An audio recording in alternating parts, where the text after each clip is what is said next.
శుక్లాంబరధరం విష్ణుం శశివర్ణం చతుర్భుజం ప్రసన్నవదనం ధ్యాయేత్ సర్వవిఘ్నోపశాంతయేత్. గురుర్బ్రహ్మ గురుర్విష్ణుః గురుర్దేవో మహేశ్వరః గురుః సాక్షాత్ పరబ్రహ్మ తస్మై శ్రీగురవై నమః.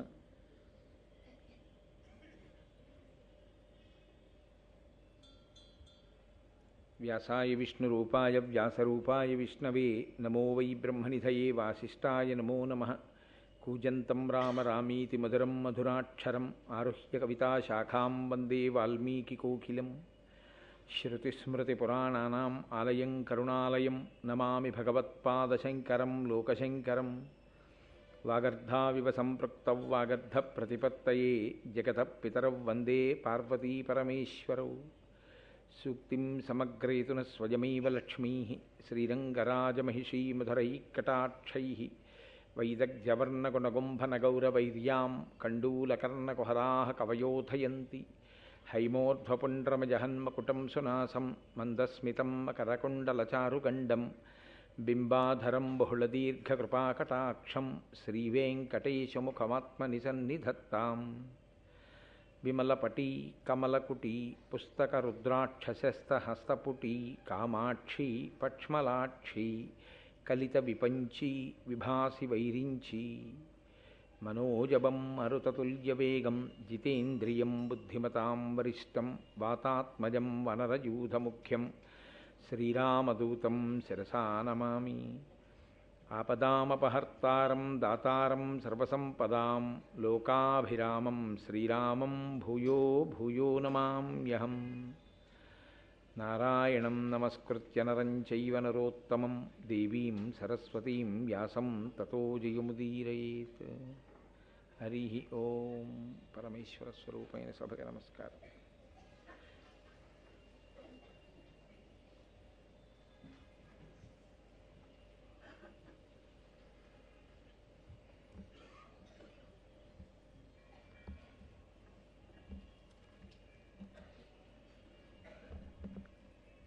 రేపు నారద మహర్షి వస్తున్నారు, మీతో కొన్ని ముఖ్యమైన విషయాలు ప్రస్తావన చేస్తారు అని చెప్పి పాండవులతో కృష్ణ భగవానుడు ద్వారకా నగరానికి వెళ్ళిపోయాడు. తదనంతరం ఆ మరుసటి రోజున నారద మహర్షి వచ్చారు ఇంద్రప్రస్థానికి. పాండవులు ఆయన్ని చూసి ఎంతో సంతోషించారు. ప్రవిమలాగమతత్వవీది తపప్రభాసి జగత్రయీ శివకరుండు హితోపదేశము సేయగా కడువేట్కతో దివిజవంద్యుడు ప్రీతితో చనుదించే నారదుండంబుజోద్భవతనూజుడు భానుతేజుడు పాండవీయుల పాలికిన్.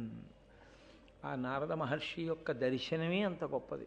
ఎందుచేత అంటే ఆయన వేదముల చేత ప్రతిపాదింపబడినటువంటి తత్వాన్నంతటినీ కూడా అనుభవంలోకి తెచ్చుకున్నటువంటి వాడు, విశేషమైనటువంటి తపస్సు చేసినవాడు, జగత్రయీ శివకరుండు, మూడు లోకములకు కూడా ఎప్పుడూ శుభం జరిపించేటటువంటి ప్రయత్నమునందు పూనిక కలిగినటువంటి వాడు, హితోపదేశము చేయగా ఏదో ఒక మంచి మాట చెప్పడం కోసమని ఆయన బయలుదేరి వచ్చాడు.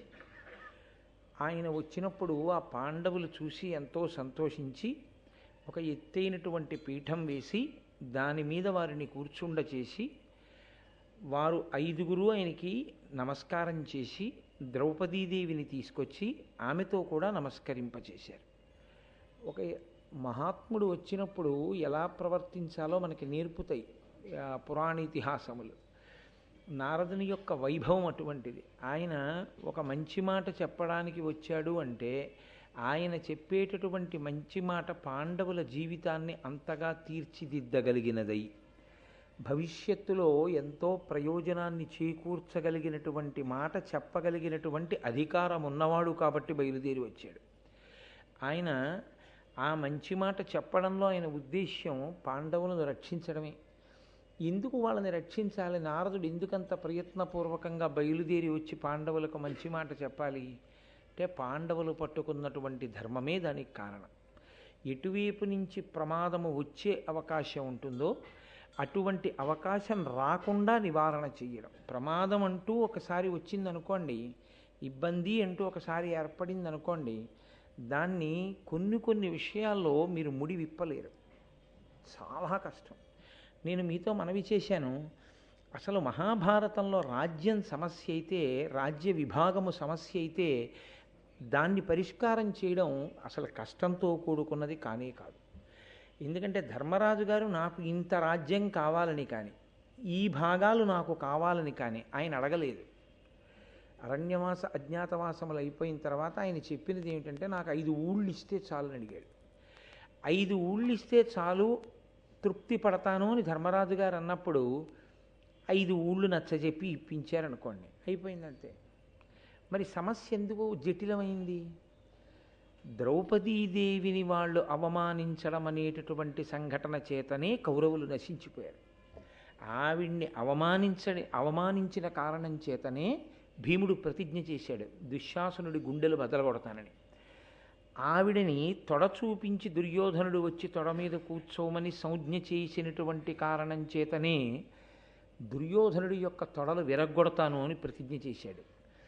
ఇప్పుడు ఇన్ని ప్రతిజ్ఞలు ఎవరి కారణంగా వచ్చాయి? ఒక ఆడదాని కారణంగా వచ్చాయి. ఒక ఆడదాని కారణంగా వచ్చినటువంటి ఈ సమస్యలు పరిష్కారం దేనివల్ల అవుతాయి అంటే ప్రాణాలు పోవడం వల్లే అవుతాయి. వినా అవి ఒక చోట కూర్చుని మాట్లాడుకుంటే పరిష్కారం అయ్యేవి కావు. రాజ్య సమస్య అయితే పరిష్కారం అవుతుంది. రాజ్య సమస్యని పరిష్కారం చేసేసుకొని దుర్యోధన దుశ్శాసనుల్ని సంహరించలేదనుకోండి, ద్రౌపదీదేవి కురులు ముడి వేసుకోదు. ఆవిడ ఆ కురులు అలాగే విప్పుకుని ఉంటుంది. ఆవిడ కురులు ముడి పడాలి అంటే దుశ్శాసన సంహారం జరిగి తీరాలి. ఇప్పుడు చూడండి, ఎందుకు అంత పీఠముడి పడిపోయింది భారతంలో? ఒకే కారణం, ఆడదాన్ని గౌరవించినా అంత ఉన్నతికి వెడతాడు, ఆడవారి విషయంలో చాలా చులకన భావంతో ప్రవర్తించడం చేతనైనా చిట్ట చివరికి ప్రాణాన్ని పోగొట్టుకోవలసిన స్థితి వస్తుంది. కాబట్టి తస్మాత్ జాగ్రత్త జాగ్రత్త అని భారతం మనకి సందేశాన్ని ఇస్తుంది. కాబట్టి నారద మహర్షి ఏదో చాలా దూరదృష్టితో వచ్చారు. ఎక్కడో ఏదో పెద్ద ప్రమాదం జరగబోతోంది, ఒక ఏర్పాటు ఉండకపోతే ఎక్కడి నుంచో ఒక ఇబ్బంది ఒకటి వస్తుంది. ఆ ఇబ్బంది రాకుండా ఉండాలంటే నారద మహర్షి జోక్యం చేసుకోవాలి. అందుకని వచ్చారు ఆయన. ఆయన వచ్చి ఆ పాండవులు 5గురిని కూర్చోపెట్టి మాట్లాడుతున్నారు. వారు కూడా అంత గౌరవించారు, అంత మర్యాదనిచ్చారు. గురువుగారి విషయంలో శాస్త్రం ఒక మర్యాదతో కూడిన మాట చెప్తుంది. గురువుగారు ఆదేశించి కూర్చోమంటే ఏమో కానీ, గురువుగారు ఆదేశించినప్పుడు గురువుగారితో సమానంగా ఎప్పుడూ కూర్చోకూడదు. గురువుగారి కన్నా తక్కువలోను మాత్రమే కూర్చోవలసి ఉంటుంది. అది దానివలన గురువుగారికి కొత్తగా ఏదో ఒరిగిపోయిందని మీరు అనుకోకూడదు. ఆ పూజ్య భావన మిమ్మల్ని పెంచుతుంది, పైకెత్తుతుంది. నేను మీతో చాలా మార్లు మనవి చేశాను, ఎవడు పూజని జాగ్రత్తగా చేస్తాడో, ఎవడు పూజ యొక్క అంతరార్థమును గుర్తిరిగి చేస్తాడో వాడు పూజనీయుడవుతాడు. నిన్న భీష్ముడు అదే అంటాడు, ఒకరిని పూజించారు అంటే కారణం ఏమిటి? కేవలము కీర్తి చేతనే పూజిస్తారు. కీర్తి లేనివాడు పూజార్హుడు కాలేడు. ఎక్కడికి వెళ్ళినా గౌరవింపబడడానికి కారణం కేవలము వారు సంపాదించుకున్న కీర్తి కారణంగా ఉంటుంది. శరీరం పడిపోయినా ఆ వ్యక్తికి ఇచ్చేటటువంటి గౌరవం ఆయన శరీరంతో ఉన్నప్పుడు సంపాదించుకున్న కీర్తి కారణమై ఉంటుంది. కాబట్టి అహరహము కీర్తి నశించిపోకుండా ఉండడానికి వీలైన రీతిలో అశిధారావ్రతంగా మనుష్యుడు తన జీవితాన్ని చక్క చేసుకుని చక్కగా ప్రవర్తించవలసి ఉంటుంది. ఆ నడవడిని నేర్చుకోవలసి ఉంటుంది, జాగ్రత్తగా దిద్దుబాటు చేసుకోవాలి. ఆ వినయం, ఆ మర్యాద పాండవుల దగ్గర లేదనుకోండి, వచ్చిన వారు వచ్చినట్టు వెళ్ళిపోతారు. నారద మహర్షి వారి పాత్రతకి అది గుర్తు. నారదుడు చెప్పడానికి వచ్చాడు, కానీ పాండవులకు ఆ పాత్రత ఉందా? వాళ్ళు తమ నడవడి చేత నిరూపించుకున్నారు. ఇప్పుడు నారద మహర్షి అన్నారు వాళ్ళని కూర్చోపెట్టి, సర్వధర్మజ్ఞులు ఉర్వీష పూజ్యులు అన్యోన్య నిత్య సౌహార్దయుతుల అగణిత గుణయుక్తి బొగడంగా తనువార ఇట్టి మీ కేవురకిప్పుడు ద్రుపదసుత ఒక్కతియ ధర్మమతి ధర్మపత్ని అయినది. ఈ క్రమంబు లోకాగమంబులందు విరుద్ధము. ఈ సుందరి కారణంబున మీకు విప్రీతి పుట్టకుండనుండవలయు. ప్రియ సహోదరులు తొల్లి సుందోపసుందులొక్క యువతి కడరి విగ్రహించి అసురవీరులు తమలోన పొడిచి మృత్యు నిలయమునకు చనిరి. ఆయన అన్నారు, ఇన్నాళ్ళు మీ ఐదుగురి మధ్య అభిప్రాయ భేదం రావడానికి కారణం లేదు, చాలా సమైక్యంగా ఉన్నారు. రెండు, అభిప్రాయ భేదాన్ని తెచ్చుకోవడానికి కారణం లేకపోయినా కల్పించుకుని దెబ్బలాడుకునే వాళ్ళు ఉంటారు. మీ యందు ఆ మనస్థితి లేదు. మీరు విశేషమైనటువంటి సౌహార్దత కలిగినటువంటి వారు, ఒకరి పట్ల ఒకరికి అంతటి ప్రేమ ఉంది ఐదుగురికి. కానీ ఇప్పుడు మీ జీవితాల్లోకి ఒక గొప్ప అదృష్టంతో పాటే ఒక సమస్య కూడా ప్రవేశించింది. గొప్ప సుందరాంగి అయినటువంటి భార్య ఐదుగురికి ఒక్కతే. ఇంకా ఇప్పటికీ ధర్మరాజు గారికి వేరు భార్య లేదు. భీముడు హిడింబని చేసుకున్నా ఆమె కుమారుడితో కలిసి ఉత్తర దిక్కుకు వెళ్ళిపోయింది, హిమాలయాలకి. అప్పటికి ఇంకా అర్జునుడు వేరొక వివాహం చేసుకున్నట్లు కానీ, నకుల సహదేవులు వేరొక వివాహం చేసుకున్నట్లు కానీ లేదు. కాబట్టి ఐదుగురికి ఆమె ఒక్కతే భార్య. ఐదుగురికి ఒక్కతే భార్య అయిన కారణం, ఆ కారణం వల్ల ఏదైనా మీ మధ్య దెబ్బలాట అంటూ వస్తే దాని పరిష్కారము మరణమునందే ఉంటుంది. కాబట్టి ఒండరుల మధ్య పగ ఎంత దూరం పెడుతుందంటే చంపుకోవడమే, వినా మార్గం లేని స్థితికి వెళ్ళిపోతుంది. మేము అన్నదమ్ములం కదా, అలా ఎందుకు అవుతాం అంటారేమో. పూర్వం ఆడదాని కారణం చేతే సుందోపసుందులనబడేటటువంటి అన్నదమ్ములిద్దరూ ఒకరితో ఒకరు యుద్ధం చేసుకుని పొడుచుకుని చనిపోయారు. కాబట్టి మీ ఐదుగురి జీవితంలో ద్రౌపదీదేవి వలన మీరు దెబ్బలాడుకునే రోజు రాకూడదు. అలా రాకుండా ఉండాలి అంటే మీలో మీకు ఒక కట్టుబాటు, ఒక ఏర్పాటు, ఒక పద్ధతి, ఒక నియమం ఏర్పాటు చేయబడి ఉండాలి. మీరు ధర్మమునకు కట్టుబడేటటువంటి వాళ్ళు కనుక. ఎందుకంటే ఇది అలౌకికమైనటువంటి వివాహం. లోకరీతి ఎలా ఉంటుందో అలా లేదు మీ వివాహం. మీది ఆశ్చర్యజనకమైన వివాహం. కాబట్టి ఇది ఇతరత్ర ఇబ్బందుల్ని ఏ కారణం చేత తేకూడదు. ఇప్పుడు పాండవుల యొక్క మనస్తత్వంలో దోషం ఉందని కాదు, ద్రౌపదీదేవి యొక్క మంచితనంలో దోషం ఉందని కాదు, వారి మధ్య అభిప్రాయ భేదాలు కల్పించడానికి ప్రయత్నం చేసేటటువంటి వ్యక్తులున్నారని నారదుడు గ్రహించారు.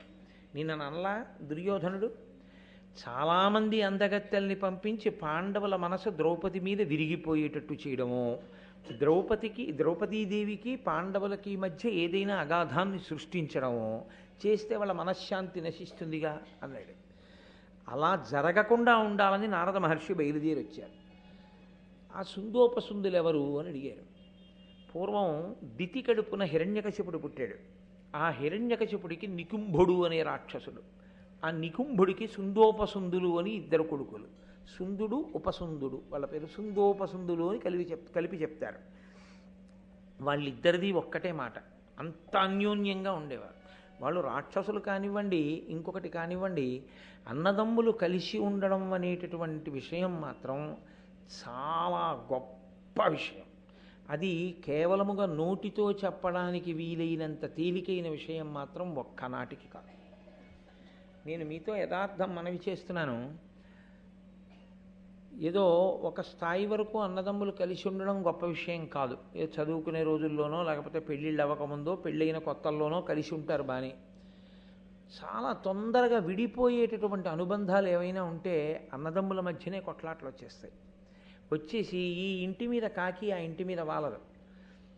అన్నగారు వస్తే తమ్ముడు పలకరించాడు, తమ్ముడిని పలకరించే ధార్మికుడు అన్నగారైనా ఆయనకు అవకాశం ఉండదు. ఒక్కొక్క చోట ఉండక అన్నదమ్ముల మధ్య పొరపచ్చాలు పెరిగిపోతాయి.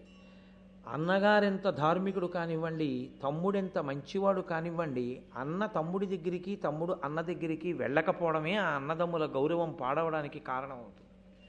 వాళ్ళు ఎంత మంచివాళ్ళైనా కానివ్వండి వ్యక్తిగతంగా, ఏమిటోనండి మరి ఇంతమంది గౌరవిస్తారు, ఆ అన్నగారిని తమ్ముడు గౌరవించాడు. ఏమిటోనండి ఆ తమ్ముడు అంత మంచివాడు అని అందరూ అంటారు, ఎందుకో ఈ అన్నగారు మాత్రం ఆ తమ్ముడి దగ్గరికి వెళ్ళాడు. చాలదా కీర్తి మాసిపోవడానికి? చాలదా బాధపడడానికి? ఇది చాలా చిత్రంగా ఉంటుంది. అందులో 50 సంవత్సరములో 60 సంవత్సరములో వచ్చిన తర్వాత దెబ్బలాడుకోవడం అంత అర్ధరహితమైన విషయం లోకంలో ఇంకోటి ఉండదు. ఎందుకంటే స్వతంత్ర్యంగా మనుష్యుడు తన తమ్ముడింటికో తన అన్నగారింటికో వెళ్ళాలి అంటే ఈ రోజుల్లో ఉన్న పరిస్థితిని ఆలోచిస్తే 65 సంవత్సరముల వయస్సు వచ్చే వరకు మాత్రమే అలా వెళ్ళగలడు. ఒంట్లో ఓపిక ఉంటుంది అని మీరు ఊహించగలరు. ఆ పైన ఉంటే అది ఈశ్వరానుగ్రహం. 65 సంవత్సరముల వరకు వెళ్ళగలడు అనుకుంటే 50 ఏళ్ళు వచ్చినవాడు అన్నదమ్ములతో దెబ్బలాడుకుంటే వాడింక వెళ్ళగలిగినది స్వతంత్రంగా 15 ఏళ్ళు. 15 ఏళ్లలో వీడు 15 ఏళ్ళు వెళ్ళి తమ్ముడి దగ్గర కూర్చోడుగా. ఆయన ఓ ఊళ్ళో ఉంటాడు, ఈయన ఊళ్ళో ఉంటాడు. ఏడాదికి మహా వెడితే ఒక 5 రోజులు పెడతాడు. ఇద్దరూ కలిసి ఉండేది 5 రోజులు ఏడాదికి. 15 ఐదులు 75 రోజులు. అంటే ఇంకా ఆ శరీరంతో వాళ్ళు ఉండగా ఒక తల్లి కడుపున ఒక తండ్రి కడుపున పుట్టినందుకు అన్న తమ్ముడు అని పరస్పరం కౌగిలించుకొని సంతోషంగా కూర్చుని, ఒరేయ్ అన్నయ్య నీకు దోసకాయ పప్పు ఇష్టం రా అని తమ్ముడు దోసకాయ పప్పు చేయించి ఇద్దరూ కలిసి అన్నం తింటూ సంతోషపడిపోయేటటువంటి మధుర క్షణాలు. దానికి కోట్లక్కర్లేదు. అన్నగారికి ఏది ఇష్టమో తమ్ముడికి తెలుసు, తమ్ముడికి ఏది ఇష్టమో అన్నగారికి తెలుసు. వాళ్ళిద్దరి మధ్య ప్రీతికి కోట్లు లక్షలు వేలు ఖర్చు పెట్టక్కర్లేదు. దానికి ఏ విధమైనటువంటి ప్రత్యేకతలు అక్కర్లేదు. అలా 4 అడుగులేసి వచ్చేటప్పుడు, ఒరేయ్ నీకు జామకాయ దోరకాయ ఇష్టమని పట్టుకొచ్చాను రా అని అన్నయ్య ఓ రూపాయి ఎట్టి పట్టుకొచ్చిన దోర జామకాయని, అన్నయ్య ఎంత గుర్తుపెట్టుకు తెచ్చావన్నయ్య నాకు దోరజామకాయలు ఇష్టమని ఆ తమ్ముడు కొరుక్కు తింటుంటే చూసి మురిసిపోయిన అన్నగారు, అన్నయ్య నీకు దోసకాయ పప్పు ఇష్టమని దోసకాయలు తెప్పించానన్నయ్య 1 అరకిలో. 3 రూపాయలు పెట్టి తెప్పించిన దోసకాయలతో వేసిన పప్పు అన్నయ్య తింటుంటే మురిసిపోయిన తమ్ముడు, ఆ తల్లిదండ్రులు కట్టుకున్న ఇంటికి మంగళ తోరణాలు. ఆ ఐకమత్యత ఉందే అది కనురాపు కల్పిస్తుంది. బా ఇంత వయసులో చూడండి ఆ అన్నదమ్ములు ఇద్దరు రామలక్ష్మణుల్లో ఎలా ఉంటారో. ఎంత ప్రేమ అండి ఇద్దరికి. అసలు ఆ తమ్ముడిని ఆయన అలా చూస్తాడు, ఆ అన్నయ్యని ఆయన అంత గౌరవిస్తాడు అంటారు. అలా అన్నదమ్ములు అనిపించుకోవడం చాలా చాలా గొప్ప విషయం. కొట్టుకు చచ్చిపోవడానికి పెద్ద కారణాలు ఎందుకండి? ఏమీ అక్కర్లేదు. అసలు ఏ కారణానికి అన్నయ్య మొహం తమ్ముడు చూడడో తెలియదు, ఏ కారణానికి తమ్ముడు అన్నయ్యని రానివ్వడో తెలియదు. అలా లేవు కొన్ని జీవితాలు ఉంటాయి. అది శోభస్కరం కాదు, అది మంగళప్రదం కాదు, అది గర్వంగా చెప్పుకోవడానికి తగిన లక్షణం కాదు. అది ఎప్పుడైనా తలుచుకున్నప్పుడు గుండెల్లో గుచ్చుకున్న ముళ్ళు. కానీ అన్నదమ్ములు కలిసి ఉండడం చాలా సౌభాగ్యహేతువు. అలా మీరు కలిసి ఉండాలి, మీరు విడిపోకూడదు. అది రాక్షసులే కానివ్వండి, దేవతలే కానివ్వండి, మనుష్యులే కానివ్వండి, అన్నదమ్ములు కలిసి ఉండడమే అంత గొప్ప విషయం. అన్నదమ్ములు కలిసి ఉండడం అంటే అందరూ ఒక ఇంట్లోనే ఉండాలని కూడా ఏం నియమం లేదు. ఎవరి ఇంట వారున్నా, ఎవరి ఊర్లో వారున్నా కలుసుకున్నప్పుడు ఆ ఆప్యాయతతో కలుసుకోగలిగితే చాలు. ఆ పరిమితిలో వాళ్ళు అలా ఆనందించగలిగినా చాలా సంతోషం.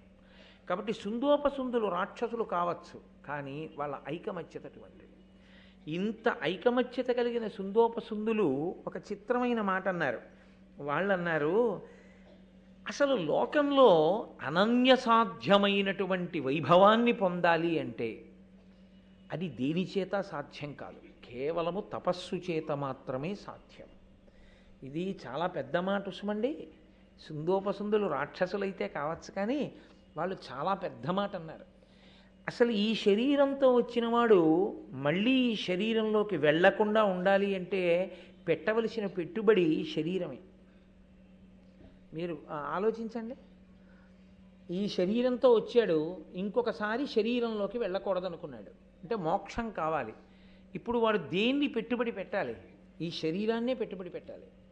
పెట్టి శీతాకాలం అని చూడకుండా తలస్నానం చేయాలి, వేసవి కాలం అని చూడకుండా కాళ్ళు కాలుతున్నా శ్రీకాళహస్తిలో తడబడకుండా ప్రదక్షిణం చేయగలగాలి. ఈ శరీరం డస్సిపోతోంది, ఈ శరీరానికి ఇబ్బంది వచ్చేస్తోంది, ఈ శరీరం ఏమైపోతుందో అని బెంగ పెట్టేసుకున్నవాడు అసలు ఈ శరీరాన్ని పెట్టుబడి పెట్టకుండా ఈశ్వరుణ్ణి ఎలా చేరుకుంటాడు? కుదరదు. చాలా లాభం రావాలనుకున్న వ్యాపారస్తుడు ముందు తన ఇంట్లో ఉన్న డబ్బు తీసే పెట్టుబడి పెట్టాలి. మా ఇంట్లో డబ్బులు పెట్టుబడి పెట్టండి, నాకు లక్షలు కావాలండి అన్నవాడికి ఎలా వస్తాయి లక్షలు? రావు. ముందు తన ఇంట్లో బీరువాలోంచి డబ్బులు తీసుకొచ్చి పెట్టుబడి పెట్టాలి. ఈశ్వరానుగ్రహం కావాలనుకున్నవాడు ముందు దీంతోనే ధర్మాచరణం చేయవలసి ఉంటుంది. దీనికి భోగం కావాలి అనుకుంటే, నువ్వు ఐశ్వర్యం పొందాలి అనుకుంటే దీనితోనే నువ్వు పుణ్యం చేయవలసి ఉంటుంది. దీనితో పుణ్యం చేయడంలో అంతర్భాగంగా ఇది ఖేదపడుతుంది. ఇది ఇబ్బంది పడకుండా పుణ్య సాధన సాధ్యం కాదు. ఏ కష్టమూ పడకుండా నువ్వు ఈశ్వరుడి యొక్క అనుగ్రహాన్ని పొందేద్దాము అంటే అది అంత తేలికైనటువంటి విషయం కాదు. కాబట్టి ఆయన అన్నాడు, అనితర సాధ్యమైన భోగమునకు కానీ, లేదా అసలు సృష్టిలో ఏదైనా మహోత్కృష్టమైన కోరిక తీరడానికి కానీ హేతువు ఒక్కటే, తపస్సు చెయ్యగలుగుటయే. తపించాలి ఈశ్వరుడి గురించి. కాబట్టి ఒరే తమ్ముడు, మనం గొప్ప కోరికలు కోరుదాం, వాటి కోసం తపస్సు చేద్దాం, వస్తావా అన్నాడు. అన్న ఏం చెప్తే తమ్ముడికి అది. కాబట్టి అలాగే అన్నయ్య అన్నాడు. ఇద్దరూ కలిశారు, వింధ్యపర్వతం యొక్క గుహలోకి వెళ్ళారు. ఎంత తపస్సు చేశారో తెలుసా అండి? ఈ శరీరము దేని నుంచి విముఖంగా ఉంటే భోగమని పిలుస్తుందో దానికి అనుకూలంగా పెట్టి ఖేదం కల్పించారు. మీరు చూడండి, బయట వాతావరణం వేడిగా ఉందనుకోండి, దీంట్లో చల్లటిది పోశారనుకోండి సుఖం. బయట వాతావరణం చల్లగా ఉందనుకోండి, దీంట్లో వేడిగా ఉండేది పోశారనుకోండి, దీనికి సుఖం. బయట బాగా చల్లగా ఉందనుకోండి, దీని మీద వేడి నీళ్లు పోస్తే సుఖం. బయట చాలా వేడిగా ఉందనుకోండి, దీని మీద చల్లటి నీళ్లు పోస్తే సుఖం. బయటి వాతావరణం ఎలా ఉంటుందో దానికి వ్యతిరేకంగా ఉంచితేనే భోగం కల్పించినట్టు అని చెప్తూ ఉంటుంది మనసు ఎప్పుడు. కానీ వాళ్ళు ఏం చేశారంటే, ఇది ఖేదపడిపోయినా పర్వాలేదు, ఈశ్వరుడి యొక్క అనుగ్రహం మాకు కావాలి. ఇక్కడే చిన్న తేడా వల్ల నశించిపోతారు రాక్షసులు. కాబట్టి శీతాకాలంలో నీటిలో, వర్షాకాలంలో నీటిలో తల ఇలా పైకెత్తి చూస్తూ కొన్నాళ్ళు ఇలా తల కిందకి దించుకుని మాత్రమే ఉండిపోయి, అదేమంత తేలిక విషయం కాదు. తల చాలాసేపు మీరు ఇలా కిందకి దించి అలా ఉండలేరు. కొంతసేపటికి ఇదంతా నొప్పి వచ్చేస్తుంది.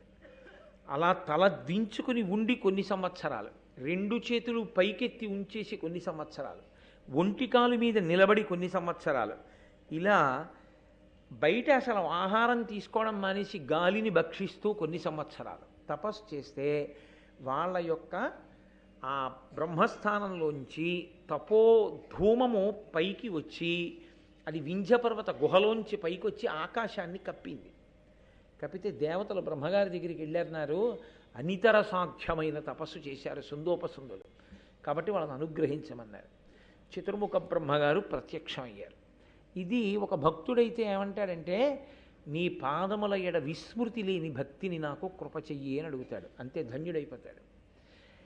ఏ శరీరాన్ని ఇంత కష్టపడి అడ్డుపెట్టి వీళ్ళు వ్యాపారంగా చేశారో, అంత కష్టపడి ఆ తపస్సు చేశారో దాన్ని నిజంగా వ్యాపారం చేసుకుంటారు. ఇప్పుడు ఆ వచ్చిన బ్రహ్మగారిని వాళ్ళు ఏమడిగారంటే, మాకు కొన్ని కోరికలు ఉన్నాయి, కోరిన రూపం మాకు వచ్చేయాలి. ఇది లోకంలో ఇదో గమ్మత్తు.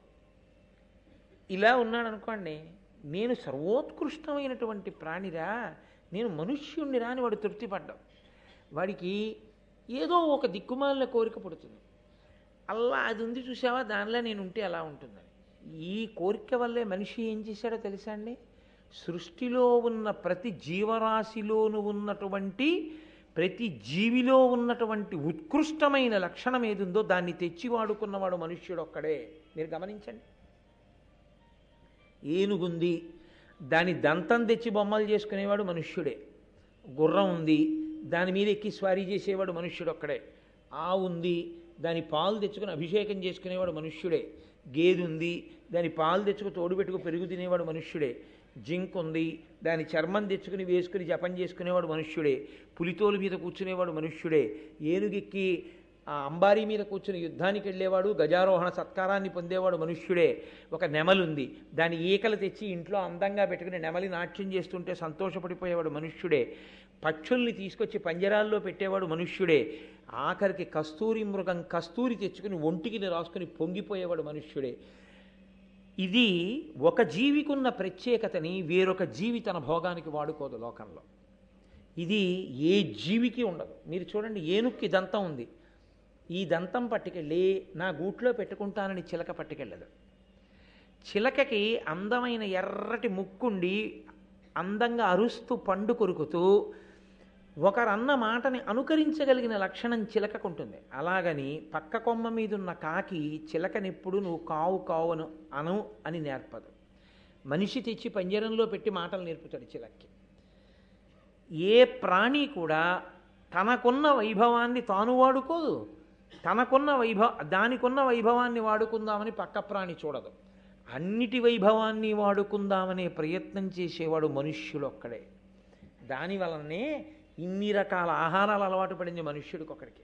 ఇది చూడండి, చిలుక ఏదో పళ్ళో కాయలో తింటుంది, పులి మాంసం తింటుంది, దానికి ఏం వండక్కర్లేదు, వార్చిపెట్టక్కర్లేదు, దొరికితే చాలు తింటుంది.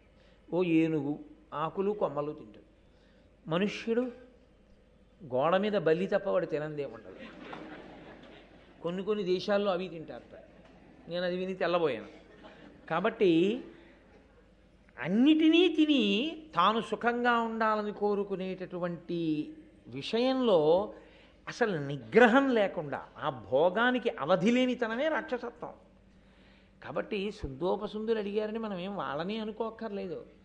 వాళ్ళు అన్నారు మాకు కామరూపం కావాలి. వాడికో ఏనుగుని చూశాడనుకోండి, ఆ ఏనుగుని ఇంకో పెద్ద ఏనుగు వచ్చి యుద్ధం చేసి కొట్టి పడేస్తే అలా ఉంటుంది అనిపిస్తే వీడు పెద్ద ఏనుగు అయిపోతాడు. లేకపోతే అక్కడ ఒక ఆడ ఏనుగు కనిపిస్తే వాడికి ఆ ఆడ ఏనుగు అందంగా అనిపిస్తే వీడు మగ ఏనుగు దాంతో క్రీడిస్తాడు. అది దానికి అర్థం ఏముండదు. ఆ భోగానుభవానికి ఈ ఒక్క శరీరం చాలదు మాకు, అందుకుని మాకు వేరు శరీరాలు కావాలి. ఇన్నాళ్ళు ఏం చేశాడు? ఆ శరీరాన్ని ఖేద పెట్టి తపస్సు చేశాడు. అది వ్యాపారం కాదండి. అది ఇంకా ఈ శరీరం రాకుండా చేసుకోవడం కాదు, మళ్ళీ ఇన్ని రకాల శరీరాలతో భోగం అనుభవిస్తాట. అదే రాక్షసత్వం అంటే. ఎందుకు చేసినట్లు ఆ తపస్సు?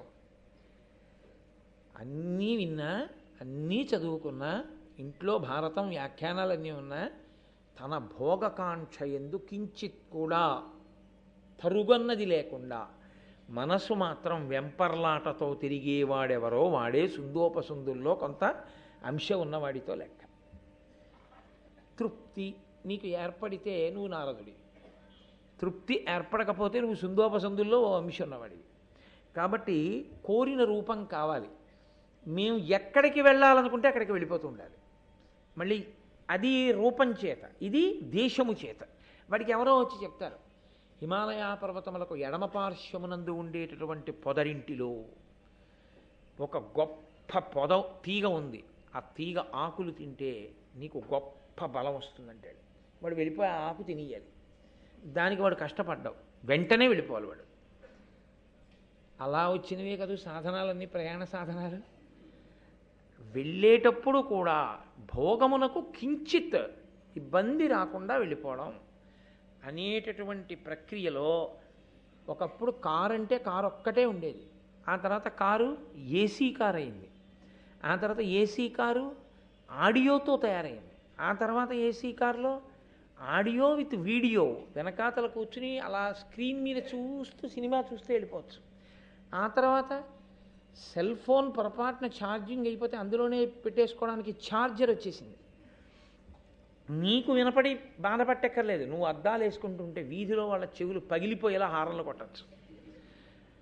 ఎన్ని భోగాలు కావాలో అన్ని భోగాలు అందులో ఉన్నాయి. ఇన్ని భోగములు అందులో ఉన్నప్పుడు మనసుకి ఏకాగ్రత ఎందుకు ఉంటుంది? అందులో టీవీ ఉంది, నీకు రోడ్డు కనపడుతుందా? అందులో పాట ఉంది, నీ మనసు నిలబడుతుందా? అందులో సెల్ ఫోన్ ఉంది, నీ దృష్టి స్టీరింగ్ మీద ఉంటుందా? కాబట్టి అన్నీ ఉన్న కారు రోడ్డు మీద పక్కన పడిపోతుంది. అది ఎక్కిన ఈయన ఇంటెన్సివ్ కేర్ యూనిట్లో ఉంటాడు. నిగ్రహం లేకపోతే వచ్చే ప్రమాదం. దాన్ని ఎలా వాడుకోవాలో అలా వచ్చిందనుకోండి, అది వేరే విషయం. కాబట్టి గమనము, మాయారూపమును మేము ధరించగలిగి ఉండాలి. నాలుగోది ఏమిటో తెలుసా? ఇన్ని ఉన్నాయి. నీకు ఇచ్చేసానన్న తర్వాత రేపు చచ్చిపోతే అందులో చావు రాకూడదు. అసలు ఈ శరీరం పడిపోకూడదు. ఇందుకు వీడింత కష్టపెట్టి తపస్సు చేసింది, అది విచిత్రం. అసలు మేము చచ్చిపోకూడదు బ్రహ్మదేవ అంటే ఆయన అన్నాడు, అలా కుదరదులేవయ్యా, చచ్చిపోకపోవడం అన్నది వదిలేయి, అసలు ఇవ్వలేరు ఎవరది. అది ప్రకృతి పరిణామం, పడిపోవాలి ప్రతి ప్రాణి కూడా. కానీ ముందు 3 ఇస్తాను తీసుకో అంతే. వాడికి ఇంకేం కావాలండి 3 ఇచ్చేస్తే? ఉత్తర క్షణం ఎక్కడెక్కడ ఉన్న భోగములను అనుభవించాలి. అన్ని భోగముల కన్నా ఎక్కువ భోగములు ఎక్కువ ఉంటాయి అంటే స్వర్గలోకంలో ఉంటాయి. అందుకని వీళ్ళందరూ ఎప్పుడు ఎక్కడికి పోతారంటే స్వర్గలోకం మీద దాడికి పోతారు రాక్షసులందరూ. కాబట్టి ఆ స్వర్గలోకం మీదకి వెళ్ళాడు, అందరినీ ఇబ్బంది పెట్టేశాడు. ఎవరైనా ఒకవేళ వేదము అన్నా, ఈశ్వరుడు అన్నా, యజ్ఞము అన్నా, యాగము అన్నా వాళ్ళని పట్టారు, బంధించారు, తీసుకొచ్చారు, కారాగారంలో పెట్టేశారు. నాకన్నా ఈశ్వరుడు ఎవడన్నాడు. ఇంకా దాంతో వ్యక్తి పూజ మొదలుపెట్టాడు, నానా అల్లరి పెట్టడం మొదలుపెట్టాడు. ఆఖరికి వాడి కోరిక ఎంత దూరం వెళ్ళిపోయిందంటే వాడు అరణ్యంలో ఏనుగుల మధ్య ఏనుగై, పులుల మధ్య పులయ్యి, సింహాల మధ్య సింహమై వాటిని కూడా బాధపెట్టేవాడు. నేను యథార్థం చెప్తున్నాను, భారతంలో ఉంది, మీరు కావాలంటే చదవండి. కాబట్టి వీడికి ఉన్న శక్తులన్నీ ఎందుకు పనికొచ్చాయంటే వీళ్ళు తప్ప మిగిలిన వాళ్ళని బాధ పెట్టడానికి పనికొచ్చాయి. ఆ స్థితిలో దేవతలందరూ వెళ్ళి బ్రహ్మగారికి చెప్పారు, అయ్యా వీళ్ళిద్దరు ఎలా చచ్చిపోతారు, అసలు వీళ్ళిద్దరు చచ్చిపోయే మార్గం ఏమైనా ఉందా అన్నారు. అంటే బ్రహ్మగారు ఒకసారి ఆలోచించి ఆయన అన్నాడు, విశ్వకర్మ దేవతల యొక్క శిల్పి, ఆయన్ని పిలిచి లోకంలో ఇప్పటి వరకు లేనటువంటి గొప్ప అందగత్తెని సృజించు. ఆయన తిలాణుమణికోటి సంఘటిత దివ్య దేహంబుతో తిలోత్తమ అనంగ ఒక్క యువతీ లలామంబు ఉత్పలాక్షినొనరించే సర్వగుణభాసి రూప క్రియా కళావిదుడు విశ్వకర్మ తన కౌశలం బెర్పడన్. ఆయన రత్నాలలో నువ్వు గింజలంతంత ఉండేటటువంటి రత్నములను కొన్నిటిని తీసుకుని ఆ నువ్వు గింజల్లాంటి రత్నాలతో ఆ తేజస్సుతో ఒక స్త్రీని సృజించాడు. ఇప్పుడు ఆమె సౌందర్యం ఎలా ఉందంటే ఆమె బ్రహ్మగారికి ప్రదక్షిణం చేద్దామని ప్రదక్షిణం చేస్తోంది. బ్రహ్మగారికి ముందు తలకాయ ఒకటి ఉంది. అప్పుడు ఆయన ఇలా చూశాడు, చూసి అయ్య బాబోయ్, ఏదో అందగత్తిని సృజించమంటే ఇంత అందగత్తిని సృజించాడేమిటని, బ్రహ్మగారంతటి వాడు నేనెప్పుడూ చేయలేదు ఇలాంటి సృష్టి, ఇంత గొప్ప సృష్టి అని ఆవిడ ప్రదక్షిణం చేస్తుంటే సృష్టికర్త తెల్లబోయాడు, ఇలాంటి స్త్రీని ఎలా సృష్టించాడని. అప్పుడు ఒక్క ముఖం 4 ముఖాలైంది ఆవిడ్ని చూడడంలో. ఇంద్రుడు ఆవిడ్ని చూడ్డానికి 2 కళ్ళు చాలవని ఒళ్ళు 1000 కన్నులు చేసుకున్నట్టు. అంత అందగత్తెని సృజించి బ్రహ్మగారు అన్నారు, వాళ్ళకేం వికారం ఏం లేదు, ఆ చూడడం చేత అభినందించారు సృష్టిని. విశ్వకర్మని అభినందించారు. అభినందించి అమ్మాయి నువ్వు వెళ్ళి సుందోపసుందుల మధ్య విభేదాన్ని కల్పించు, వాళ్ళిద్దరూ మరణించేటట్టు చెయ్యి అన్నారు. ఆజ్ఞ అని ఆవిడ సుందోపసుందుల దగ్గరికి వెళ్ళింది. వాళ్ళిద్దరూ ఆవిడ్ని చూడగానే, రాక్షస బుద్ధి కదండి అది, దేవతా బుద్ధి, అభినందించి విడిచిపెడతారు. రాక్షస బుద్ధి ఏమిటంటే వెంటనే తమదైపోవాలి, తాము అనుభవించాలి. కాబట్టి వాళ్ళన్నారు, ఇద్దరూ ఏకకాలంలో నువ్వు నాకు భార్యవికా అన్నారు. వెంటనే ఆవిడంది, సుందరి మా ఇద్దరిలో ఇందెవ్వరి వలతు చెప్పు మీ అనప్పుడు పూర్ణేందుముఖి వారి కను మీ అందెవ్వడు ఒడిచి యొడుచు అతనిని వలతున్. నాకు భార్య అంటే నాకు భార్య అని ఇద్దరు అంటుంటే ఆవిడంది, ఇద్దరికి భార్యని ఎలా అవుతానయ్యా, మీ ఇద్దరూ పరాక్రమం చూపించండి, ఇద్దరిలో ఎవరు పరాక్రమవంతులై మిగిలిపోతారో వాళ్ళని నేను వివాహం చేసుకుంటాను అంతే. ఇన్నాళ్ళు వాళ్ళిద్దరూ ప్రతీదీ కలిసే అనుభవించారు, కలిసే ఉన్నారు సంతోషంగా తపస్సు దగ్గర నుంచి. ఇప్పుడు ఆ వచ్చిన తిలోత్తమ కోసం వీళ్ళిద్దరూ యుద్ధం మొదలుపెట్టి ఒకళ్ళనొకళ్ళు దారుణంగా కొట్టుకుని పొడుచుకుని ఇద్దరూ కలిసి ఒకేసారి చచ్చిపోయారు. ఆ తిలోత్తమ బ్రహ్మలోకానికి వెళ్ళిపోయింది. ఎవరు చెప్తున్నారు ఈ కథ? నారద మహర్షి చెప్తున్నారు. ఎవరితో చెప్తున్నారు? పాండవులతో చెప్తున్నారు. ఎందుకు చెప్తున్నారు? ఎంతటి తపోనిష్టాగరిష్ఠులైనా, ఎంత ధర్మం తెలిసిన వాళ్ళైనా, ఎంత ఐకమత్యం ఉన్న వాళ్ళైనా స్త్రీ కారణంగా ఇబ్బందులను కొని తెచ్చుకుంటూ ఉంటారు. మీకు 5గురి మధ్య సమైక్యత ఉంది, కానీ ఒక్కతే భార్య. దీని వలన రాబోయే కాలంలో ప్రమాదం ఏర్పడే అవకాశం ఉంటుంది, ఎప్పుడైనా ఇబ్బంది రావచ్చు. కాబట్టి మీరు ఒక నియమం చేసుకోండి అనిన నారద మహాముని పల్కు చేకొని తమలో ఒడంబడి విమల బుద్ధి ఏవురయందును ద్రోవది ప్రీతితో ఒక్కొక్క ఇంట తానొక్క 7 క్రమముననుండను కమలాక్షి ఎవ్వరి ఇంట తానుండే ఇంటి వలన పెరవారు చనకుండా ఎరుగక చనిరేని వెలయక 12 నెలలు తీర్థసేవ సేయుచును విశేష వ్రతంబులు ధీరవృత్తి చలుపువారుగాను సన్మునీంద్రునొద్ద సమయంబు చేసిరి రాజనుతులు పాండు రాజసుతులు. వాళ్ళు బుద్ధి కలిగిన వాళ్ళు, ధర్మాత్ములు కాబట్టి పెద్దలు చెప్పిన మాట వాళ్ళు వింటారు. కాబట్టి వాళ్ళు 5గురు కూర్చుని ఇందుకు చెప్పాడో నారదుడు మహాత్ముడు, ఏ దెబ్బలాటాలు అయిన దానికి మధ్యలో ఈయన పెద్దరికం ఏమిటి అనలేదు వాళ్ళు. పెద్ద ఆయన వచ్చి చెప్పారు గురువుగారు. కాబట్టి మనం ఒక ఒడంబడిక చేసుకుందాం. ఇక నుంచి మన 5గురికి పత్ని అయినటువంటి ద్రౌపదీదేవి ఒక్కొక్క సంవత్సరం ఒక్కొక్కరి ఇంట్లో ఉంటుంది. ధర్మరాజు గారి ఇంట్లో ఉన్నప్పుడు మిగిలిన 4 ధర్మరాజు గారితో కలిసి ఉండగా, ఆవిడితో మాట్లాడుతున్నా, ఆవిడితో కలిసి ఎక్కడికన్నా వెడుతున్నా, కలిసి ఆ ఇంట్లో విహరిస్తున్నా, కలిసి ఆఖరికి ఓ గదిలో నిలబడున్నా, మిగిలిన 4 పొరపాటున కూడా వెళ్ళి చూడకూడదు. ఒకవేళ అలా చూస్తే 12 నెలలు తీర్థయాత్రకి వెళ్ళాలి. అది పాపము కింద భావన చేద్దాం. చేసి తత్పాప పరిహారార్థం 12 నెలలు వెళ్ళాలి. సంస్కృత భారతంలో 12 సంవత్సరాలు వ్యాసుల వారు పెట్టిన నియమం. నన్నయ్య గారు ఆంధ్రీకరించినప్పుడు దాన్ని 12 నెలలుగా మార్చారు. కాబట్టి 12 నెలలు మనం అలాంటి నియమం పెట్టుకుందాం. ఒక్కొక్కరింట 12 నెలలు ఉంటుంది ద్రౌపదీదేవి. అలాగే తప్పకుండా అంగీకారం. కాబట్టి ఆవిడ ధర్మరాజు గారి ఇంట్లో ఉండి చక్కగా సంతోషంగా జీవితాలు గడిచిపోతున్నాయి. మిగిలిన 4 తమ్ములు వేరొక చోట ఉన్నారు. ఎప్పుడైనా ధర్మరాజు గారితో మాట్లాడవలసి వస్తే వాళ్ళ సమావేశ మందిరం వేరే ఉండేది తప్ప ద్రౌపదీదేవితో కలిసి ఆయన ఉన్న ఇంటికి వెళ్ళేవారు కాదు. కానీ ఒకానొకప్పుడు ఒక విచిత్రమైనటువంటి పరిస్థితి ఏర్పడింది. ఒక బ్రాహ్మణుని యొక్క ఆవుల్ని, దూడల్ని దొంగలు ఎత్తుకుపోయారు. అవి హోమధేనువులు. అంటే అందులో దాని వలన వచ్చేటటువంటి పాలు తదితర పదార్థముల చేత ఆయన హోమాన్ని చేస్తాడు. హోమము అంటే అగ్నిని ఆరాధన చేస్తాడు. బ్రాహ్మణుడికి అగ్ని ఆరాధన అత్యంత ముఖ్యమైనటువంటి విధి. అసలు యథార్థంగా మాట్లాడాలంటే అగ్ని ఆరాధన బ్రాహ్మణుని ఒక్కడి సొత్తు కాదు, అందరూ చెయ్యాలి అగ్నిని ఆరాధన. అయితే ఎవరు ఎలా చెయ్యాలి అన్న దాని మీద వ్యాఖ్యానాలు వేరుగా ఉన్నాయంతే తప్ప అగ్నిని ఆరాధించకుండా ఎవ్వరూ ఉండకూడదు, అందరూ అగ్నిని ఆరాధన చెయ్యాలి.